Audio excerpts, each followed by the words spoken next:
ሰላም ሰላም ናይ ዙፋን ናብቲ ተኸታተልቲ ዝኾንኩም ከመይ ኣለኹም?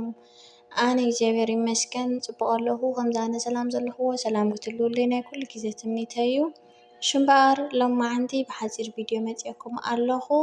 እዚ ድማ ሰራሕተኛ ኣደይ ዝብል ካብ ኣምሓርኛ ናብ ትግርኛ እናተርጎምና እነቕርቦ ተኸታታሊ ድራማ እዩ። ሽምበኣር ሎማዓንቲ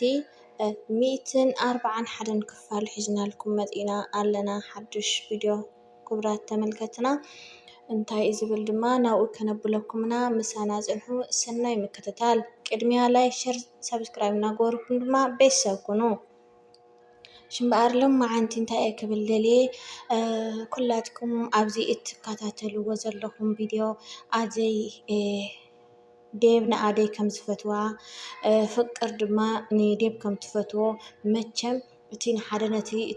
ናፍቀረ ተተሓሒዙ ከም ዝኸይድ ዘረድእ ሓደ ሓቂ እዩ። ቤዛ ድማ ኣብ ተንኮልን ክፍኣትን ከም ዘላ ንኩሎም ከም ትበፅሖም ክፍኣት ተመሊሱ ናብ ርእስኻ ምዃኑ ክፍኣት ንርእስኻ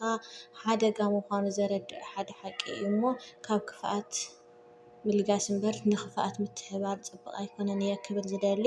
እና ኣብዚ ክብሎ ዝደለኹ ኣደይ ሕጂ ሰራሕተኛ ስለ ዝኾነት ዴብ የፍቅራን ይፈትዋን እዩ ግን ንቤተሰቡ ንኽነግር ብጣዕሚ ኣሕፊርዎ እዩ ዘሎ። ግን ከሕፍረካ የብሉን ብመንነታ ንምንታይ ይሓፍር? ሰራሕተኛ ብምዃና ንምንታይ ይሓፍር? ኩላህና እኮ ሰራሕተኛ ከይኮንና ናብ ኣደነት ወይ ናብ ሰበይትነት ኣይንበፅሕን ኢና። እተን መዳማት ኮይነን እንደስርሓን ኣለዋ እኮ ሰራሕተኛታት ኮይነን እየን። ክቡራት ተመልከትና ማለት እዩ። ወይ ቅርታ ክቡራት ኣሕዋትና ክስካብ ናይ ባዕልኻ ኣሚንካ ተረዲኻን ወሲንካ ንተኣትው ሓዳር ናብራ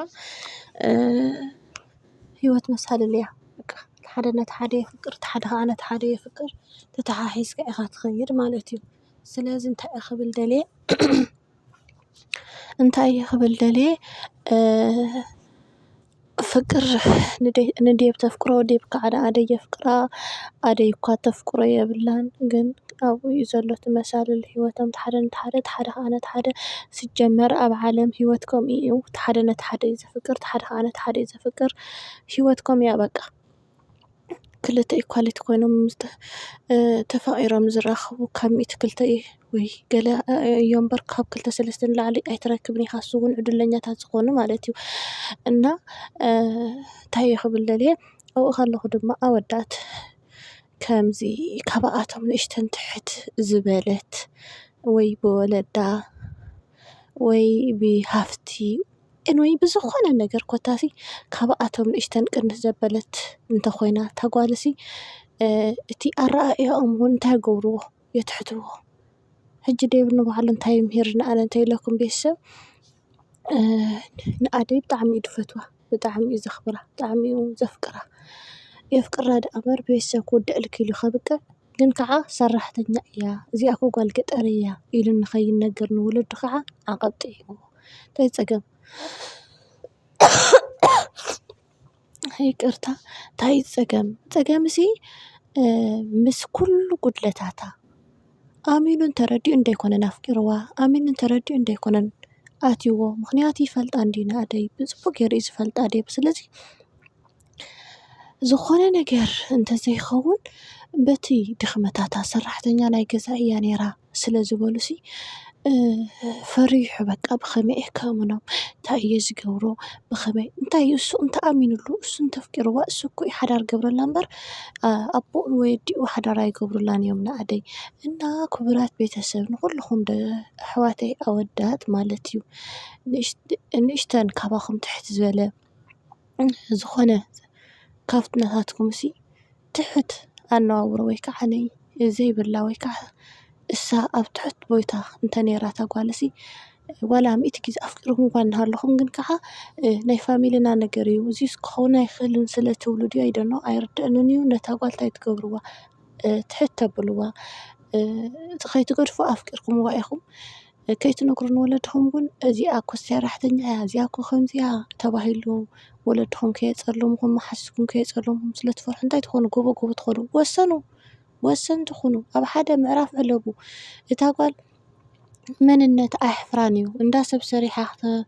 ምእታያ ነቦኣ ነዲኣን ኣሕዋታ ምቕያራሲ የሐጉሳ እዩ ማለት እዩ ክቡራት ኣሕዋተይ እና ኣደይ ብጣዕሚ እየ ፈትየያ ኣነ ከመይ እንተኢልኩምኒ ኣነ ምስ መንነተይ ምስ እንታይነተይ እንደይኮነን ቀሪብኒ ይፈልጠኒ እንድዩ ፅቡቅ ገይሩ ዝተሓብአ ነገር እኮ የለን ስለምንታይ እዩ ንሱ ግን ክሓብእ ክሽኩዕ ድምክር ዘሎ እንደገና እዛ መሳርሒታ ሰበይቲ ይሓብ ኣሎ እነ ምዃነይሲ ኣይነገራን ወሰን ወሰን ከዓ ወላ ክነግራሉ እንተበላእተን መሓዙት ሓደ ዝፈልጦ ከም ንባዓሉ ይደሓፍቱ እሱ ግን ሕራይ ኢሉ ፈቃደኛ ኮይኑ ክዛረብ ኣይደለየን እና እንታይ ፀገም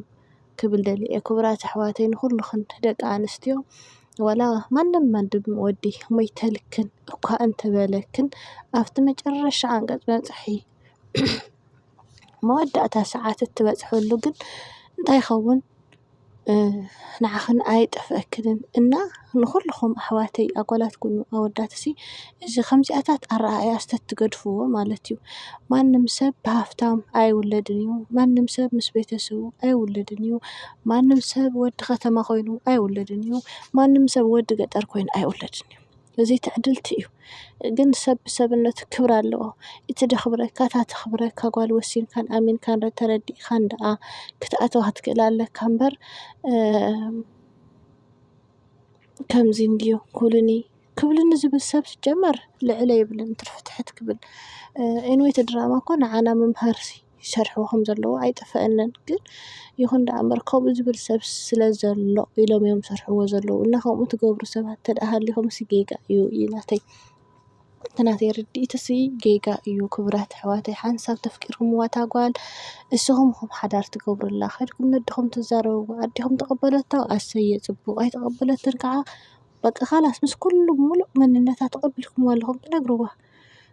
ካልኣይ ከዓ ሰብ ብሰብነቱ ክብሪ ስለ ዘለዎ ካልኣይ ሳልሳይ ከዓ ሰብ ሰሪሕ እዩ ድዓቢ ዝቕየር እምበር ካልእ ኣይኮነን ካብ ኣጋጣሚ ጉድለት ናይ ቤተሰብ እንተኾይኑ ከዓ እዚ ፍቃድ ናይ ኣምላኽ እዩ ኩሉ ናይ እግዚኣብሔር ስራሕ ስለ ዝኾነ ነቲ ናይ እግዚኣብሔር ስራሕ ንስኻ ዝኾነ ነገር ክትገብሮ ዓቕሚ ኮነ ክእለት የብልኻን እና ከምዚኣታት ክትብሉ የብልኹምን ክብለኩም ይፈቱ ክቡራት ኣሕዋተይ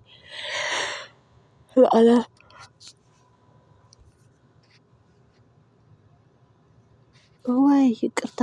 ንኣና ዝጠቅም ስለ ዘይኮነ ንኣና ዝጎድእ ስለ ዝኾነ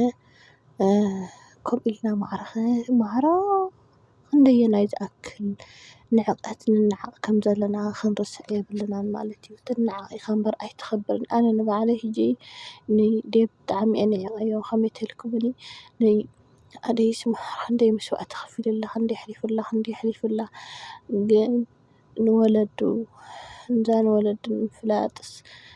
ካልእስ ብዙሕ ነገር እየ ተዓዚበ ማለት እዩ ክቡራት ተመልከትና ካብኡ ቅፅል ኣቢሉ እዚኣ ክነስተኻኽላ ክንክእል ኣለና ባህሊት እየ ኣነ በዛ ናተይ ብደንቢ ጌርካ ምስትኽኻል የድልዮ እዩ ካብ ሂወትና ጀሚሩ ኩላህና ደቂ ሰባት ጌጋ ዘይብልና ኣይኮንናን ጌጋ ኣለና ነቲ ጌጋና ግን ጌጋ ምዃኑ ኣሚንና ተረዲእና ንሱ ኣጥፊእና ካሊእ ሓዱሽ ሓቂ ሒዝና ክንጓዓዝ ኣለና ማለት እዩ ክቡራት ኣሕዋትና ካልእ ከዓ እንታይ እዩ ዝነበረ ፍርሒ እግዚኣብሔር ዘይብሉ ሰብ ተንኮለኛ ኣብ ተንኮል ዝነብር ሕማቕ ስለ ሰብ ዝሓስብ ንዓኻ ብኸመይ ንኸጥቀዐካ ደኣ እምበር ንዓኻ ብኸመይ ንኸልምዐካ ዘይፈቱ ድኹም ሰብ እዩ ማለት እዩ ክቡራት ኣሕዋትና በቃ ፍርሒ እግዚኣብሔር የብሉን እና ቤዛሲ ካብዚ ኩሉ ወፂያ ንኣደይ ዓጊታታ ንኣደይ ዓጊታታ ንብዙሓት እያ ዓጊታ ካብቶም ብዙሓት ዝዓገተቶም ሕጂ ከዓ ተወሳኺ ንመን እያ ዓጊታ ማለት እዩ ክነዓግቶም ኢና ንኮንጎ እውን ዓጊታት እያ ሕጂ ድማ እሱ ጌራ ከተብቅዕ ተዓገሲ ከይትገብሪ ኢሎም ኣምሒሎም ክሰድዋ ከብቅዑ